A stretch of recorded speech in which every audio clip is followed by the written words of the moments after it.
You are watching Access LaPorte County Channel 97. Coming up next is the May 13th meeting for the Michigan City Common Council Workshop. You can find more information on this meeting by visiting www.accesslaportecounty.org.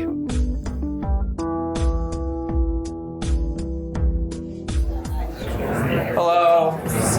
So it's 5:01, so we'll get going because I want to make sure that we're out of here right at 6. So I'm Greg Coulter. I'm the councilman for the 1st Ward. We've got a couple other council people wandering in, and a couple here already. Great. Hey, I got a king. Hi, Greg. Hey, Don. So, as you know, this topic of tonight's meeting is the first of a 2-part conversation about short-term rentals here in Michigan City. Tonight we're going to talk about the scope of the problem, and then next month on June 10th, we'll meet in the same room to talk about some possible solutions. So the objective is just to come to a shared understanding of the challenges and identify the scope of the problem. Does anybody have any questions about that objective for tonight? What is the problem? We're gonna get to it, yeah. Cool. Just define it. Yeah. So really quick, I'm interested to see how many people are, I'm gonna use the word disgruntled neighbors versus Airbnb owners. I'm using Airbnb generously here at Burbo, all that jazz. So who here owns an Airbnb?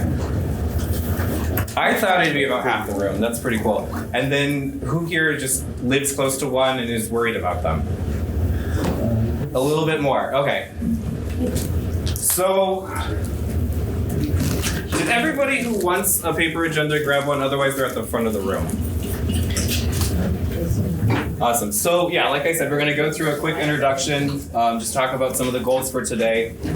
Second to that, we're going to have a quick presentation from me over just what's been going on and some of the perceptions of the problem. And then we'll have about 30 minutes to just kind of politely go through a conversation about some of the things that we're noticing with Airbnbs. And then about 10 minutes before we are ready to go, we'll just kind of summarize it and make sure we're all on the same page. And then, like I said, we'll be out of here at 6 p.m. Any questions about the agenda? Yes, Ian. Will there be a section for public comment? The conversation, yeah. So that middle part, that's the bulk of the matter. Can I get a clean minute? Yes. Thank you, Okay. sir. 160 seconds. Okay. Excellent. Cool. So, like I said, I just wanted to quickly kind of hit some of the things that have been going on. I was interested to see that Beach Walk started in, was it 1991 or 1993? Someone's here from that.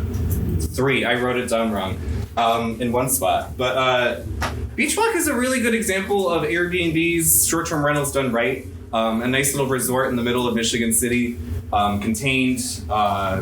They've got a good cleaning staff. They've got a lot of things figured out. Then in 1995, Vrbo came on and Airbnb started in 2008. And that's when things kind of started to change. And kind of like with those ride shares, and I don't know if you've ever lived in a city where like Uber took off, but then the taxis were unionized and there were just some discrepancies and some work between them. That's kind of where I feel like we're at with Airbnbs and Vrbo, and short-term rentals in general. It's too cute. Is that we're going through some growing pains. It's something new. We're just trying to figure it out. And we're all going to be living here together by the end of it, so we need to do it together and just learn to agree on it. May of 2021, the Michigan City Council passed a short-term rental ordinance, and we'll talk about that, I think, on the next slide. And the goal of that was just to issue permits and then be able to revoke those if needed. But yeah, we'll cover that, and I'll rely on you guys to say a bit about it too, since I wasn't around for that. And then I wanted to also just touch base that in 2024, last year, the LaPorte County innkeeper's tax was up to $2.5 million. Am I right about that? Yes. Thank you. And about 45% of that is from short-term rentals. So half of that, and that money goes to a lot of different things. Most commonly, we think of it as boat races. But they also make donations to the park department and some other things. Do you guys want to add anything about what goes on with that $2.5 million? Any event that's going on in Michigan City, and we promote different businesses here as well. In all of LaPorte County. Yeah, all of LaPorte County. So that's that 2.5 is not Michigan City. That's all of LaPorte County. So, with that, we are moving ahead real quickly. So, in 2021, as I mentioned, we passed an ordinance that had the goal of regulating Airbnbs by requiring them to complete a permit and maintain that. The ordinance includes that, you guys can read, but I'll read it for you too. If 3 or more citations for ordinance violations are issued to an owner of a permitted property within a calendar year, the Michigan City Planning and Inspection Department may revoke the permit for that permitted property for a period of no more than 1 year. Yada, yada, yada. Interestingly, that has not been enforced. So, yeah. Was that your question? We can't even get them. Yeah, who issues these citations? I'm gonna guess code enforcement. That's a good guess. Yeah. That's what. That doesn't surprise me. Well, it has to be both, because code enforcement only works weekends. So you don't know? It's So an can I officer rely on liaison. It's this? supposed to Is it be- code enforcement or the police that enforce? Can we get Councilwoman Tillman to answer, please? It is supposed to be code enforcement, however, if there are, like noise ordinances, violations and things of that nature, then those are things that will be directed to your local law enforcement. So police for the noise and then the code for trash. I think, yes. Do either of you want to say more about the ordinance from 2021? Okay, I think that's okay. Yeah, but interesting enough, in 2021 when we passed this, there were 345 properties, and that number has increased to 574 approximately today in LaPorte County. Hey, can I ask something, Councilman? Yeah. So as far as when you're talking about the revocation of permit, you're talking about those violations, usually when you like talking about these short-term rentals, the owner's not gonna get it tonight. So if you call and somebody's having a party and the police come out, we'll document it, but we're not gonna go out later and give the owner a noise violation. The code enforcement can't give a city ordinance noise violation, they just can't do anything state level. So code enforcement would mostly be dealing with those type of citations or ordinance when it comes to giving directly to the owner, unless the owner is there at the time of the violation, which traditionally 99.9% of the time they're not there when it's happening. Does that group then that does the enforcement, do they have access to your data that you called on a vacation rental? They don't have access to ours, but we can give them, we can send that to them. If they needed it, they can get it from us. Do you know what that number is? What percentage of your calls are? I don't have, not right offhand, no. No. Can that be produced? Could somebody provide that number Like for how us many at calls some time? Calls for what? for noise A noise violations? ordinance So issue, if I give you that information, it's gonna be for the whole city, it's not gonna be for short-term rentals. Yeah. We don't have a database, I can type in and say, short-term rentals, what's the code? But you have the registration of the short-term data rentals. Can't you cross-reference those addresses? One by one, if I find Couldn't do that in an Excel spreadsheet. No. So, but we have to go and look at each address, you know what I'm saying? When I get the data, it's not gonna come out based on short-term rentals. I will get the data in a spreadsheet, and I have to go through and look at the addresses. So to say which that's a one. solution. It seems to me there should be an automated way to check that data, but even if you had to do it manually, you would have information on what's really happening. Again, I don't work for code enforcement. So again, what I'm telling you, those violations are something that code enforcement will issue. Okay, so that requirement that you're registered is caused by the building department and code enforcement. Again, you're looking at me, I do not work for either one of them, so you got to direct up to them. So your answer is you don't know because you don't work. I don't work for them. is what I'm saying. I work for the police department, Okay. so I can answer the police problems, but I can't issue, but not code enforcement. Code enforcement is so overwhelmed, they can't even do their building permits. There's no way code enforcement can handle these Airbnbs. They can't handle code enforcement. With these two major projects going in Michigan City, we should be hiring inspectors for those projects alone. Yep. We do not have inspectors or code enforcement for any of this stuff. And all just the regular stuff that's happening. I've been in construction 50 years in Michigan City, and getting a permit in code enforcement's impossible. Impossible. Is it really? So let's stay on topic with the Well, short-term rentals. we are kind of on topic because you're trying to have code enforcement take care of these short-term rentals, So and it can't happen. since we announced the meeting last week, I've had a lot of correspondence with different people. One way that I wanted to include them was just starting off our conversation with some of the quotes from them. I know you probably can't read that. Maybe you can read that in the back. But this first one is from some people have their feet in both sides. They own an Airbnb short-term rental. I'm using that word generously, but they also understand the issues of residents. So that first one, it's easy to end up with the wrong type of guests in a rental. This is bad all around for everyone, the residents and the short-term rental owners alike. The guests that are loud and disrespectful are probably also damaging and disrespecting the property. So I share that because I want to keep that on everybody's mind, that the Airbnb owners aren't thrilled about having large parties of teenagers tearing down the walls. That's no way to make money, is to have to replace your building every 6 months. Another one that I wanted to share is that short-term rentals are a great thing 99.9% of the time. The problem rentals show up every once in a while, and they leave in 3 days, maybe a week. Another thing I wanted to make sure we talk about is that, why is my mouse being weird? Underage and child drivers have overloaded golf carts on Lakeshore Drive. So that's something to talk about. And Chief Corley is going to present about that next city council meeting. So we can probably put that in the parking lot and maybe just wait on that to talk about. But if people are that concerned about golf carts on Lakeshore Drive with the 14-year-olds on them. This week I saw one where there was a kid driving it, 4 kids in the back just holding onto the top, laughing their butts off, driving down Lakeshore Drive. And I'm like, do I call the cops on this? It's a bunch of 14-year-olds. Does that have anything to do with the Airbnb? Oh, generally those are by Beach Walk. So they'll rent them at Beach Walk and then they'll drive down Lakeshore Drive to other Airbnbs usually. Okay. All right. That's what makes that up. You're right to ask, thank you. Yes, Brian. With the golf carts and stuff like that, I would stay away from that and just concentrate on the short-term rental portion of this. I mean, that's a separate issue, another issue with the, I mean, For sure, thank you. because it's going to be tough to hit them both at the same time, I believe. So the last quote I wanted to share before we look at something else really quick is from somebody who, this current conversation about Airbnbs, once again using that word generously, started with a problem property on Fogarty, where we believe it was a bunch of high school students were there for their post-prom. And I'll share a reason why we think it's that in a second. Other than that was observed is that it seemed to be high schoolers for a post-prom.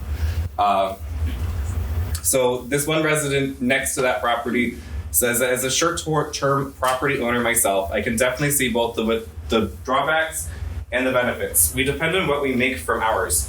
I also have many friends that clean the houses and one that is financially supporting her household because of it. I don't want to see them get eliminated, just regulated in a way that regulated to live in harmony together. Just repeating that last phrase, I don't want to see them get eliminated, just regulated to live in harmony together. Because I think that's why we're all here. I don't think anybody wants to kick out something that's generating $1.5 million for our county, that's funding our parks, that's funding a bunch of other things. We don't want to. That's Yeah, just there's the a lot of taxes, people. right? That's just the taxes. That's just the taxes. Part of it. Do you guys want to? So there was convention and visitors here. Exactly. Do you guys want to say a bit about the economic development, not development, the economic impact that comes from Airbnbs? We talked a bit about it. Well, I just, for the sake of brevity and what's going on, it's significant. You got the ripple effect of where you got the Airbnb generates, people go out to the restaurants, gas stations, shopping, that creates business for our local business owners. There's sales tax and taxes the city collects off that. That's the revenue we're not even talking about there. So it's just immense, and it's a multiplier effect. It would be a very large number, and at the appropriate time, we'll get it together and be glad to share it with the group. Thank you. So, as I said, we're suspicious that the problem property last week or 2 weeks ago was an Airbnb. Oh my gosh, of course it was an Airbnb. Was a high school post-prom. So one person in the last week shared this with me. I'm hoping I anonymized as much as I could. But he shared about 7 or 8 of them from just this year of emails he got on his hosting site. Because you have to approve everybody that comes in. And he showed me 7 or 8 of them of these 17, 18-year-old kids saying that they'd like to get an Airbnb and they're going to be so respectful and behaved. And yeah. So how many times do you get told no before you lie and start telling somebody you're 30, right? So there's ways around this, and it's a problem. But also, they're not gonna rent it themselves. I mean, they're probably using their mom's credit card. Yeah, do you have a comment? Mom's credit card would go through, but an ID for the guest has to be given to Airbnb and approved at time of reservation. Verified IDs. Yeah. So they cannot lie about age. Cool. Not obviously. Well, their parents. But then their mom can buy it, or there's ways around If it. their Yeah. mom was reckless and rented for them, sure. If you get enough of these no's, you're gonna figure it out because you've got half of your high school thinks you need to have the rager. So, yeah. That's also true for hotels. For sure, yeah. Or just like somebody's house when their mom's gone. Yeah. Like on our property, we have a Ring camera. It's so easy to regulate and watch people. If I would see 20 people coming in my place, I would shut it down. In a second. I don't know why the owner wasn't, Yeah. watching. The issue is enforcement. It's just that simple. There's systems in place. Yeah. Enforcement, unfortunately, in my opinion, is not good at enforcing the rules in Michigan City. They haven't been for 7 years now. And if you rely on them to also enforce this, they're going to do bad at that too. And part of that enforcement. And they're not here right now if they're going to be relied on. That, I mean, that's an example. In fact, I watched them leave the parking lot. Like, but no Yes, one. Scott. Code enforcement comes after good operators. Oh yeah, 100%. Yes, 100%. Yes, you are completely So right. there They is- start with good They're, operators. 100%, they're yeah. actually damning the good more than the bad. Yeah, you're completely right. Yes. That's what always happens. Always. The people that do it right are punished because of the people that Yeah. don't follow. Yep, it. exactly. And anybody Some here people are- disgruntled has probably made a disgruntled complaint that's not been dealt with. Yeah. And that's not fair to them either. Yeah. For sure, yeah. Wait, can somebody back me up? How are the people who are doing it right being penalized? How's that? Because you're painting everybody with the same brush. I only have 6 people, I have a rental agreement, and I check IDs, you have to give an ID, and now people that have 50 But people. what physically is happening that you would say you're We're here being at this meeting. targeted? I got that. We're I here at understand this that. meeting I understand because people are angry about it. That's how we're being targeted. So let's hear from, we've heard a lot from some of the Airbnb owners. I want to talk about some of these Canada Park residents who experienced that problem property a couple weeks ago. Jane, do you want to speak first? Well, the problem is, I did a little bit of digging on Airbnb. The problem is that not all Airbnb owners restrict the rentals according to age. It's up to the owner to establish house rules. Many of them have no house rules. So that's the reason why whatever happens happens. And So, we see trash all over the place on Sunday night and Monday morning, sometimes midweek, it has to wait until Monday to pick up. My other neighbors, it's even worse. Community, foul language, partying all hours, fireworks, you name it, it's there. Places rock. yeah, Angie, right? Yeah. So we actually own our own short-term rentals and we live in the Canada Park neighborhood. We're very involved. That's a lot of people. And I'm one of the first ones that made complaints to Greg because of a couple houses on our streets on Fogarty that pack in massive amounts. And it's a lot of them are these underage groups, loud into like 3:30, 4 o'clock in the morning. I mean, people have to work the next day. And there's only so many times that you want to call the police because, I don't want to be known as just a constant complainer. But I just really would love to see something just. Yeah, let's get. One time, there was an incident, it was a young group that was right across from us. It was so out of control that they ended up getting railroad ties from the neighbor's yard, put it in a fire pit and lit them on fire. So there's lots of people going up in their neighborhood. And at that time, when the property manager came, I contacted the property management person. She was, right away, she got back to me, she was amazing. She called whoever made the reservation. It was a parent that made the reservation for the seniors. Yeah. And she tried to say, oh no, not my kids, they're all honor roll students. Honor roll students go to bed at 8 p.m. Other Angie, right? They're just smarter than them, Brett. Jenna, okay, sorry. This might be a little bit, but we obviously, you started this meeting talking about the $2.5 million year income based on this occupancy tax. Well, there's an expense to that business, which is code enforcement. Is there a reason why we can't take some of that, allocate some of that money to code enforcement, at least for Memorial Day, Labor Day? I mean, if nothing, just. Yeah, that's a good question. Yeah, I'll mark that down in a second. So Ian had his hand up a bit ago, and then I directed him. Did you still want to go? Okay. Thanks, buddy. Okay. Well, I was gonna say. So let's keep the conversation to one person talking. Thank you. Just stand up so we can hear you in the back. Absolutely. I just want to say, like, I get it. We use Airbnbs a lot, and there are always rules about noise ordinances, and as an age group, it's very common. I've never seen it where, a 19-year-old can rent a space.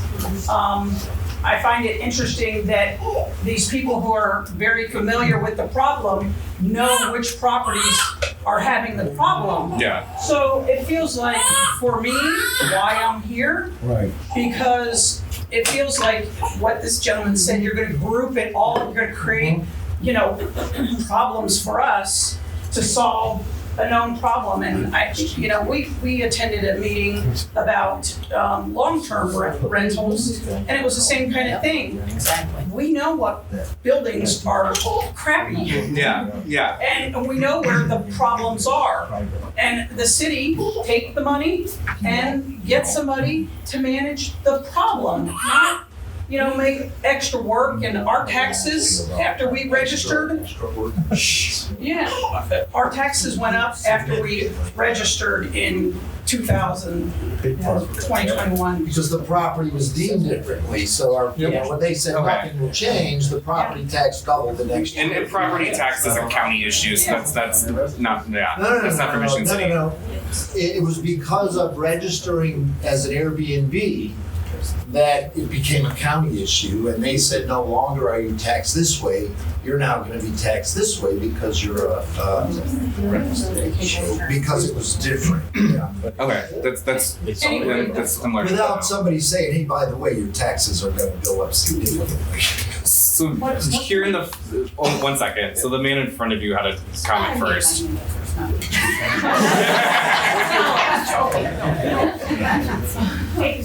I live in Shoreland Hills, which is right between Dunlin Beach and Long Beach. They're both 30-day rentals. We're in Michigan City, which has weekend rentals. So we get a lot of that. And now we get a lot more people coming in and buying it as a short-term rental. It's being marketed. The homes that come up for sale are being marketed as short-term rentals. So the prices are. And a lot of them are LLCs now to minimize their own liability, which puts a lot of issues on ours. We're at about, out of the 200 homes in the neighborhood, we're about 8%, 18 short-term rentals. There's 4 within eyesight of my house right now. Yeah. For the most part, they're good. Every once in a while you get something and you try to deal with it, but then you get the irate renter that tells you to go away. People are apprehensive about bringing anything up calling the police doesn't get much action. But the other thing that happens with more and more of that coming in, we don't have the sense of community. We start losing that. We start, we don't know our neighbors anymore. We're about 50% full-time, 50% part-time. So, and if there's a big party and they're filled, the kids are out there with their tents and there's cars in the yard, because it's family, that's cool. But when they're renters doing the same kind of thing, you kind of stand back and say, I don't like this as much. And then with all these short-term rentals, we don't have the population, the full-time population, to bring in some of the better stores and to maintain the buying. That's a separate issue. That's, we don't have new home thing though. That's a completely separate issue. No, new homes coming in, right? Yeah. But, you know, for us, you know, we're seeing a lot of that going away. We'd love to be able to see that development come up, and we know it's going to be several years before that comes in. You know, and then all the other issues that are up there are kind of covered. So before we get to the nice lady in the back, I told somebody we'd get to their issue at some point and I forgot to write that down. What was that? It was allocating innkeeper's tax to code enforcement on holidays. Can you wait? And yes, somebody did talk Oh, about maybe it was in between. For the summer. Yeah. We don't get landscapers for. Yeah. Season, I actually thought. That's a great idea. He's got something to say. So ma'am, it's your, They have more. can we all simmer down for a second and then, yeah, one conversation at a time. One of the issues that we have is some of our neighbors that are renting their homes are not on Airbnb or any other site. They're doing it by owner.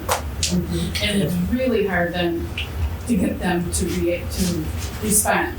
So you don't have an agency to go to. So that's an issue. The other issue is, and I'm completely nuts, but as he said, some of these houses are now LLCs.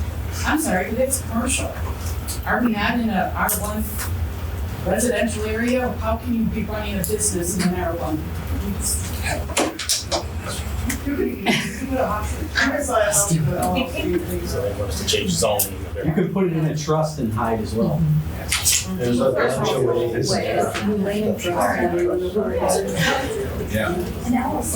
So before we get too far into this conversation, I want to make sure something's in this benefits column. Can somebody just, there are obvious benefits. There's $2.5 million. Where is that number coming from?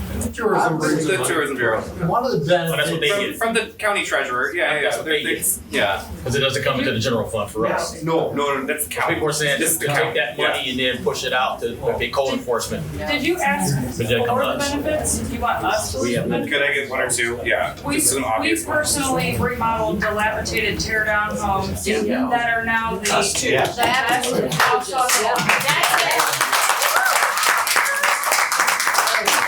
I mean, that is the biggest one. Can you please stand on? Oh, sorry. I'm sorry, I spoke that way, I'm sorry. There's a What I lot of was- side conversations too. Yeah. What I was saying was the biggest benefit to Airbnbs in Michigan City. We personally have taken like 2 or 3 dilapidated, tear down list homes, and they're now the best home on the block. Yes, they are. That's nice. We just want to see the people who go in there to your home are not drinking and swearing. Oh, yeah, no, we monitor that extremely well. Any Airbnb host that wants to know how I pre-vet my guests, we have great guests. I strictly enforce Our neighbors have our cell phone numbers to my call neighbors us. can contact me. Yeah. They contacted us for a sprinkler error. My sprinkler's not running right. Please come fix it. We're there. Yeah, that was a neighbor that called us. We need to figure out how to get there. So good neighbor, good owners are vetting their renters. That's something we talked about. Yeah. It's also the second benefit that I can think of. It's also allowed us to give back. Like we personally just donated a food pantry to the new park here in town. We volunteer on like the Christmas giveaway drives at Salvation Army. I did the donut competition, which was hard on my stomach, but That's where I recognize you from. free time Okay. to give back to Michigan City. It's coming up. I didn't win, so I'm not in this year. I like that attitude. Amanda and then the woman behind you.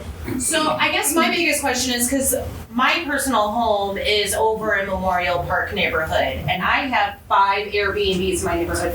My Airbnbs don't cause me any problems. It's the neighbors 2 doors down, and their house now burned down, and it's a vacant, empty home.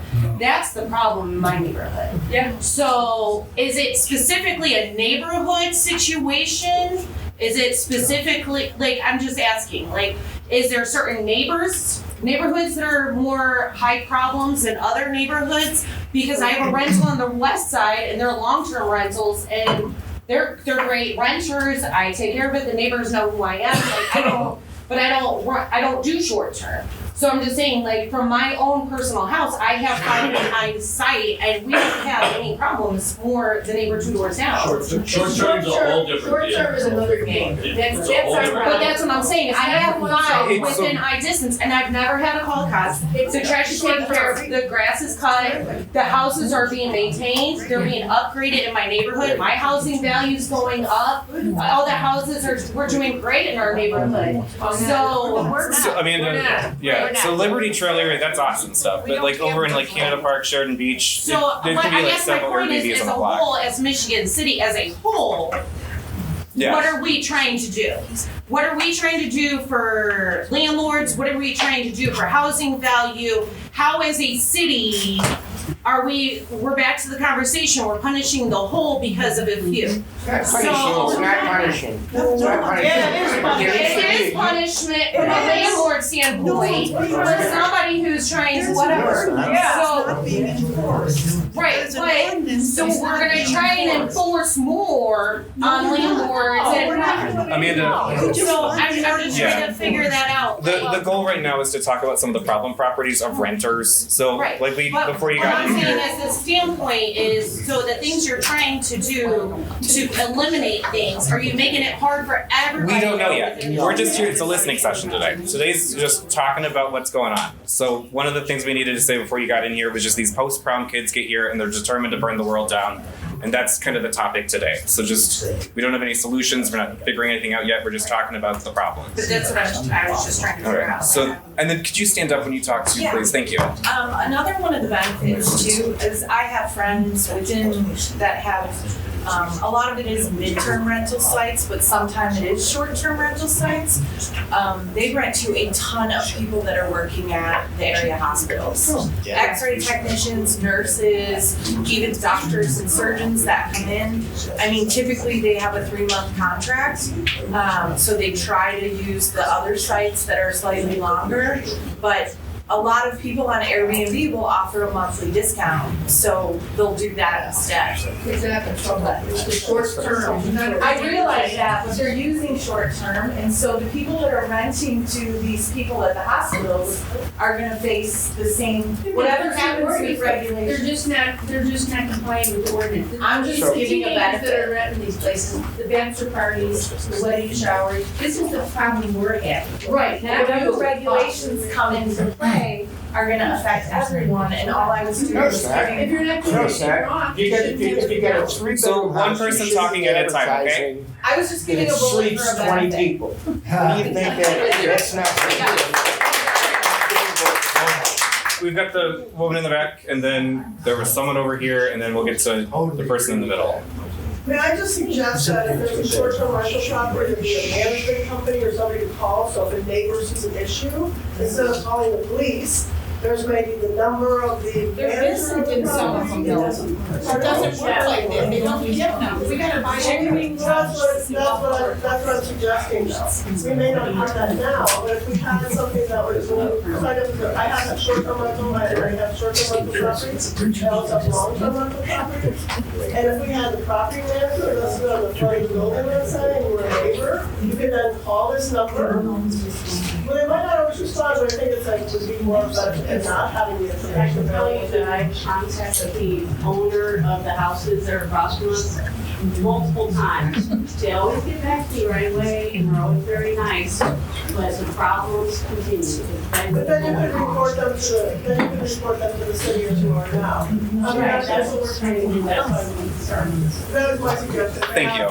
To have the property manager listed on the properties, on the front of the properties of the neighbor. For instance, I just went to a short-term rental today, and she said that somebody was using her garbage. So I'm gonna make sure my property manager knows, but she had the phone number in front of the building. She could have called the property manager to address that issue. So I think that would be helpful for her. Okay. So just making sure I've got your comment written down right. I've got it that have someone to call registration is one of your suggestions. Brian, you really want to talk about that? Yeah, I do. For those who don't know, this came up probably 3 years ago, somewhere in that neighborhood. 2021. 2021. Yeah. So we were talking about what we could do in terms of putting some stipulations on the short-term rental. We saw what was happening around us. Long Beach doing the not renting for less than 30 days. Beverly Shores had something else that they did. And we were looking at trying to do those same type of things. And you talk about almost like a registration. We had trouble with people who didn't even want to register the properties. So for us to be able to even identify them as a city is hard. We have somebody right now that's working on this. She's assigned to do just that, to identify all of the properties that we have in the city. And last time I talked to her, she was up over 350. And she was checking to see who was actually registered, and a low percentage of them were actually registered. There's a lot of people that are actually doing this the right way, and we commend them. But we get calls, I don't know if any other council people get calls when things happen like an all-night party, or they're partying at 3 o'clock in the morning, they wake up in the morning, there's trash all over the place. So there's things like that are happening, and I can see everybody putting out an individual event that has happened, but now we're in a situation where, since we didn't throw stipulations in like that in 2021, the state has come in now and passed their own law, which we're going to have to work with them. We're not going to be able to usurp them in what we do. So this is going to be a heavy lift. The 2 meetings that we have scheduled are not going to get this fixed, I don't think. But we really, in my mind, like Greg was trying to say, we need to identify the problem. I hear some of the problems that people have. Somebody was talking about the lack of community. They wake up every weekend to new neighbors and so forth. So you're losing that sense of community. All of this plays into that. And the Port County Convention and Visitors Bureau was involved with those meetings when we started as well. And they were talking about the innskeeper's tax. That was big for them. They wanted the innskeeper's tax. So they were in favor of us moving with what was passed. So there's a lot to it. What can we do? How stringent can we be? There are going to be some serious questions as to what we can do down the line. I wish a group like this had come out when we did this back in 2021. So we could really get some clear ideas and thoughts on this, what we should do. Me as a city councilman, I am big on the fact that I know with so many of these things that are popping up all over town, we actually had somebody in the meeting say, well, it's just going to be a Sheridan Beach problem. And I was the first ward councilman at the time. That's your issue. But now these things are all the way south out on Ohio Street. These things go all the way into Cool Spring over on Providence and Salem. So it's grown, where it's a lot to do. Hopefully, once we have everything reviewed with the attorneys and what the state has passed, that we can come up with some stipulations, but I don't know at this point how stringent we can go. And this is going to take us a while to figure out. And our attorneys are doing just that at this time to try to find out what we can and cannot do. So this is going to be a heavy lift. Yeah, there's a reason that meeting is a month from now and not today. So we've got a lot of people that want to talk. I know that this guy was up, and then there was someone in the middle, and then we'll get to you because there's a lot of people who want to talk that have already talked. So, sir, if you're ready. I remember when you were talking on the phone, you were saying about like maybe putting like a fund in for security to kind of go around in the area. So there's certain, let me just clarify that. So the Sheridan Beach Homeowners Association, one of their programs is to have increased, is anybody able to talk about that? Increased patrols? Yeah. I don't think anybody's here from Sheridan Beach Homeowners Association. Keep going, sorry. Just wanted to clarify. Wait, and then also, has the property owner where this problem came from, have they been like discussed? Like what was their reply? Like this is sounding like a constant repeating pattern that's kind of just spreading around, because I feel like my property that I have, I live on the premise, so below me is like the apartment. There's nothing going on. They're like, That's ideal. Yeah, I would, because I can regulate it. Angie, did you want to answer his question really quick? Well, I know in my particular instances, and there's many, the owner would always get back to me right away. And the very first time this person said they were going to send their cleaning person over there to check on things. And anyway, but like I said, they always get back to me right away. But I just lost my train of thought. And a big thing that I didn't mention is I'm pretty sure that this person or people are not local and they own multiple places, and I just feel like they're not doing their job of keeping track of their different properties. Yeah, and one thing I just really want to highlight is that Angie's incredible about this, because she not only has to deal with the problem property across from her, but she owns Airbnbs. So we're saying that broadly. And we make sure that we get in touch with all our neighbors. We limit it to the amount of people that stay, which is big. We also put on there, that they have to be 25, which I know they're great to get around, but we have never really had any issues, right? And we just make sure we stay involved with our neighbors and, check in. But we do live here in the neighborhood between properties. So one thing I just want to reiterate too is that there are the good landlords, of course, and then there's the problem properties. And the problem properties know who they are, and it's an issue. So are you ready? Yes, I just wanted to highlight a couple more benefits that I think could be listed. Airbnbs boost local businesses, so guests often spend money at nearby restaurants, coffee shops, boutiques, and attractions. It also creates local jobs, so short-term rentals support cleaners, landscapers, handymen, and property management companies. We already talked about generating tax revenue with the paying lodging and occupancy taxes, so I won't highlight too much there. And then lastly, it increases property investment. So owners frequently invest in renovations, updates, and property upkeep. Those are all good highlights in the benefits category. And one thing to add on to what Angie was saying, we also require a 2-night minimum. We have another rental that's 2 doors down. They have 1 night, and we see a lot more parties there. We don't have that, and we require that 2-night minimum. Teenagers do not want to spend 2 nights. Let alone 2 nights. building on that too. In Beach Walk, I think almost all of those are a minimum of 7. I don't know, 5 maybe? Yeah, just 5 and 6.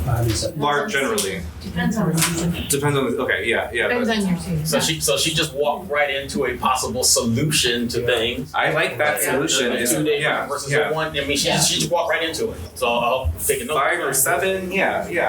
How do you enforce that, though, if you can't even enforce? You're right about that, yeah. 2-night minimum, you can do that within Airbnb app. So how does the city enforce that? Okay. If their owner decides they want to rent to a party for, extra money or whatever for 1 night. How can they do an ordinance that they can easily execute? I think again that comes down to you being the owner and having to, uphold your rules. We have one across the street from us. So I want to make sure that everybody gets heard today. So I want to, just keep the conversation moving. So let's get to you, and then thank you. Yeah. So in the back, thank you. Hi, I manage properties between Michigan, Indiana, and Illinois. I work with Chicopee and I work in Buffalo Township. There's a proper way to do it. My properties don't have issues, and I live in a beach neighborhood. Minimum, and I get it. It's handy, and 99% of the time it's not. Chicopee Township requires, and Buffalo Township requires either the owner or an agency to be within, I think, 30 miles. 30 miles. I think that's a great solution, because then you have something on site. I know, I do all around Michigan City, all the neighborhoods. I know the problem houses as well. I know a couple houses, they underpriced, they own about 5-6 houses in the Sheridan Beach, Lake Hills area, and they live in Illinois, and they're a company, an agency, but they're not local. And I see their prices, and they sleep 15 people, and their nightly rate is, well, some of them are 4 and some of them are 5, but their nightly rate is $150 because they're Term and Burnham, and they just want to make the money. That's where the issues are. There's a lot of good benefits to it. It helps our tradesmen, it helps business, local businesses, restaurants, everything. That's why Michigan City's growing so much from a lot of the tourism. There's a lot of people, I didn't grow up here, I've been here for 15 years, so I'm a part of the community. There's a good way to do it and a wrong way to do it. And requiring there to be a local contact is extremely important. I think the solution would be send the notice out to the neighbors when there's a registration. So where, do you know where that requirement is? Is that in Michigan? Is that in Indiana? I can email you. Okay. So I work with Greg Nelson, used to be the code enforcement for Chipney, and he actually just lifted me off though. They do, monthly inspections. These houses are safe. They're up to code, there's regulations. Inspections. Michigan City fell really flat and kind of preemptively passed an ordinance. It's okay, but we're here to make a solution, but there's a good way to do it and make the neighbors happy, because you guys have a right to quiet enjoyment as well. Yes. I have a question. 1 second. So you were up next. Yeah, I own a house on Fogarty Street. I'm a Sheridan Beach native as well. I understand everyone's concerns as a homeowner, as a Airbnb renter. One thing I wanted to kind of bounce off of yours and your guys' points, beautifying the neighborhood, I think has really increased the value, obviously. But one thing that I had a really hard time with when I was living on Fogarty in the home that I now use as a rental, we had a problem with a drug house on Blaine Street, called multiple times, domestic violence, and I've noticed since owning the property as a rental, and now with the new houses are going on Blaine Street, as more people are putting money in Dune Billies, and there's more presence of like people that are spending money, that are caring, that are calling. That activity has quieted down a lot, and I haven't seen as many people in that house, because it used to just be like drifters, like I'm sure the house that I'm talking about. But yeah, so there's a million benefits, but I wanted to add that to the list, that it's getting rid of some of that riffraff that comes along with a very quiet, quiet neighborhood without the rentals. Okay, we're ready. It seems to me that none of the problem people are here tonight. No, they don't care. And they don't live here. All of you people are. Hey, can we all quiet down really quick? Who are renters, you seem to be, very law-abiding, and you want to do well. We're talking about the problem people that we have. Why can't Michigan City make it 30 days? Like, New Buffalo doesn't really have a problem. Oh, no, you're just sitting there. Yes, How come New Buffalo, don't they have 30 days? Long Beach, yeah, stat law. Doesn't Long Beach have 30 days? Yeah, Long Beach. Why can't we do that? All this. Hey, let's have one conversation, guys. All the townships that had the ordinances in place before the 2018 Supreme Court ruling were grandfathered in. Now they cannot ban. They can regulate them, but they cannot ban. So, Jonah, we had somebody in front that I skipped a couple minutes ago, more than a couple minutes ago. Ma'am, are you ready? I think you're very ready. Okay, so I actually own a short-term rental in Florida, and as part of the permitting process, you go through a fire marshal inspection, and they dictate to you how many people you can have based on your square footage. Yeah, smart. And you have to have property management on site. within 20 minutes if there's problems. So that's just a little feedback that would eliminate the parties. And it would be safer for everyone in a rental house, right? For sure, yeah. I was talking to, Right. yeah, there was a conversation I was having with somebody earlier about an Airbnb that had like too many beds in a basement that didn't have an exit. So that's a problem. Yeah. Jenna, are you ready? Yeah, just one thing I wanted to say. I think it's great that we're thinking about the benefits. And when I look at those listed benefits, it's really economic benefits to the broader community, to the city, to the county, et cetera. I don't have a small business, but I do own a home that I'm trying to protect the property value of. So it sounds to me like we're thinking about benefits, but not in relation to the impact of the actual individuals that are being hurt by these unmanaged rentals. And I just wanted to make sure that we had a more balanced picture about it. We're not saying that there's not benefits, but we're bearing the cost of that benefit. That's right. Yeah.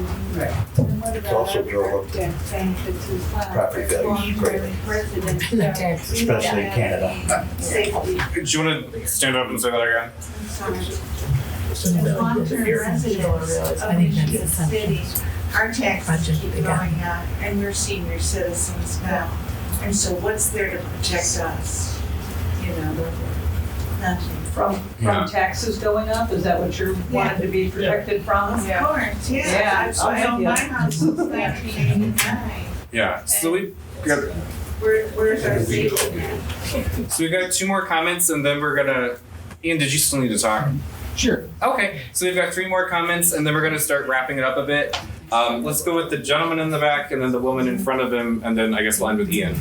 Yeah, so I totally understand the concern. I'm a owner of a short-term rental. We have one on Walker, and we were one of the first ones in that neighborhood. And I get the concern that it could bring down values, but on the flip side, you know, we have a house behind us that the garage totally burned down halfway. They left it standing the other half, you know, for a year and didn't do anything. It was a total safety hazard. And then they just threw their trash into the alley. So the whole alley's full of trash. I've reported several times, I pay a contractor, a private contractor, to come over, clean the alley, because I can't afford to have guests show up. It's disgusting. My house has to be pristine. We cut the when we bought a house that was ready to be torn down, I mean, it was disgusting. And we rehabbed the whole thing.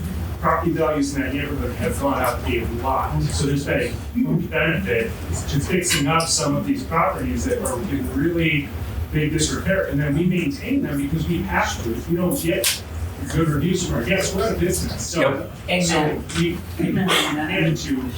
help the neighborhood at the same time. Thank you. It's like the short-term rentals tend to be a little bit of a lower hanging fruit to attack and say, well, they need garbage out. Well, other people are doing that. It's not just, you know, we can't just say it's just short-term. Thank you. So then the lady in front of him. Thank you. So I live in this neighborhood, Canada Park area, and I'm hearing a lot about these problem owners, but what I did is I did a density study of our neighborhood. And for those of you who can see blue and yellow on here, these are the short-term plus long-term rentals. Successful communities have a balance. This represents 38% of our homes in our neighborhood. That's a really high percentage of short-term people coming and going. So while we may have certain homes that are problematic, it doesn't end there. All right, if we're talking about creating a neighborhood where people love to come and enjoy their neighborhood, this is not helpful. So as the city reviews the ordinance, as the city starts to think of solutions, having a density in mind, limiting, Michiana Shores limits it to 25 permits per year for their particular area. That would be helpful for some of these areas that have a high percentage of rentals with cars coming in. I understand the need. The house next to mine has been renting since January to all these construction workers working out at the data center. I understand that, but can you imagine, I live there, there's 6 cars that start at 4:45 in the morning, the rumble of their F-150 trucks, and that's every morning of the day, that's 7 days, right? And there's 6 to 7 cars like that. So how is that helping me? How is that helping the economy of this place? They don't always go out to eat. They're bringing food in from elsewhere. So I think we can't really just speak in globalities and say this is the economic benefit without looking at how much more it's costing our police department to come out 2 or 3 times a weekend, how much more it's costing sanitation. Our sewer folks have been coming regularly to clean out our sewers. So I just wanted to give you a visual on really what is disturbing to those of us who own in this neighborhood is that we need to limit how much gets rented out in these smaller neighborhoods. Thank you.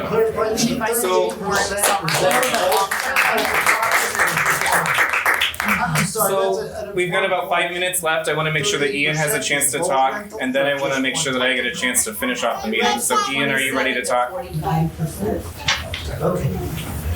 My name's Ian Osborne. I live on Walker Street. I've been using Airbnb since 2008, since it started as a host, as a traveler internationally. I've been a super host for 15 years, and I have seen everything that could possibly go wrong and go right with Airbnbs. I also own them and live right next door to them and live next to other people's, 2 others that are in here, and I've literally seen 0 problems. I'm not saying it doesn't happen, but ultimately, whether it's a short term or a long term, the issues are pretty much the same, whether short term or long term, yes. And the way that we deal with that is what we should be talking about, not whether they're there for a night or a week or a month or a year. It's like, how are we going to enforce the same problems that we have with both? So there's that.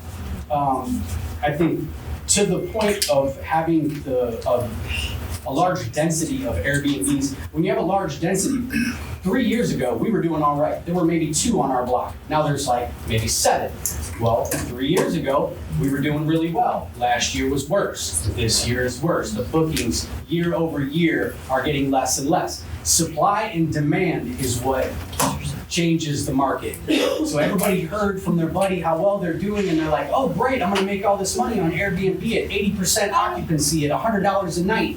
Well, most people are blowing smoke. They're not really telling the truth about what their books look like. And I'm happy to show mine on any of them. So what happens is the hype gets everybody on board. They start fixing up the houses. Pretty soon they realize these homes aren't renting, and they're, a little upset. So a lot of folks, and I've talked to some in this room, have been shifting back to long-term rentals. Supply and demand steers the market, not regulation. So we can create all these regulations and tell people what they can do with their businesses and whatnot. But the truth is that people just need to, we need to enforce the rules for short and long-term rentals and let supply and demand change the market. And finally, there are cities that have hotels have lobbied to, I've noticed Blue Chip's revenues are down. Blue Chip can lobby, outspokenly or not, and help to change the legislation so that their hotel bookings can go up, or the new Solod development, or the 11th Street train station, where these people will have these condos and then make those short-term rentals. They lobby with the local legislators to change the rules.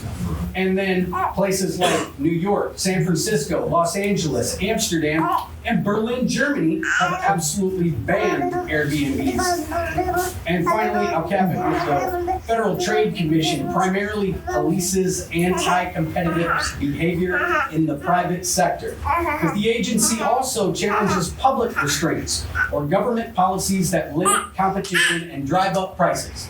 So if we're worried about real estate prices, it's only going to get worse if you make the numbers less. And if we, really would just pay attention to those particular solutions, if they are solutions. But I have seen this process right here, this movie, unfold from start to finish. First, they count them. Then you talk about what the problems are, and the neighbors complain. I get it. Again, I'm trying not to be rude. And then they bring in the legislation But all of these things are planned out. That's why we have the next workshops on June 11th. And then all of these things lead to what are the most stringent things that we can do, as Brian so eloquently put it. What are the most stringent things that we can do to regulate these? So personally, I think that ordinances and laws are meant to provide public safety. And my job is to conduct business in the way that I see fit in a free market. So I would suggest that everybody mind their business. So we have to suck it up? So I really want to make sure that we're out of here relatively on time. So let's go through the summary that we've written up here on the board. So I just want to start with that parking lot. And a lot of this is stuff that we might come back to next month on June 10th. So part of that was just like, is it possible to move some of that innkeeper's tax to law enforcement? Another comment that we made is maybe requiring a 2-night minimum, a 30-day minimum. Requiring the owners to live within 2 miles, the fire marshal's limits, limit permits, and then some of the benefits and challenges that we came up with. Those benefits, of course, remodeling bad homes and revibrating, that is not the word I'm looking for, but making it more vibrant in a neighborhood. There are good owners who are vending their renters. There do seem to be some problem neighborhoods, worse than others. That's on the wrong column. It makes it possible for transient workers to have somewhere to live, boost local business, local jobs, property investment, and then challenges. We have littering right to start. Loss of sense of community is a big one. The home values is a big one. Did that make it on here? It's raising the home values, it's not a challenge. Which that does harm some people with taxes. So, It does. It's Definitely north help of with that. 12 is kind of strange right now. So If you look toward north of 12. neighbors bear the cost. That was a big thing we wanted to talk about. And then 38% of homes in the Canada Park neighborhood are short-term rentals. So, like I said, we're gonna have a follow-up workshop on June 10th here in the same room, same time. If you have comments or questions, please feel free to reach out to me. My contact's up here. Otherwise, I expect to probably see most of you next month. Thank you for coming.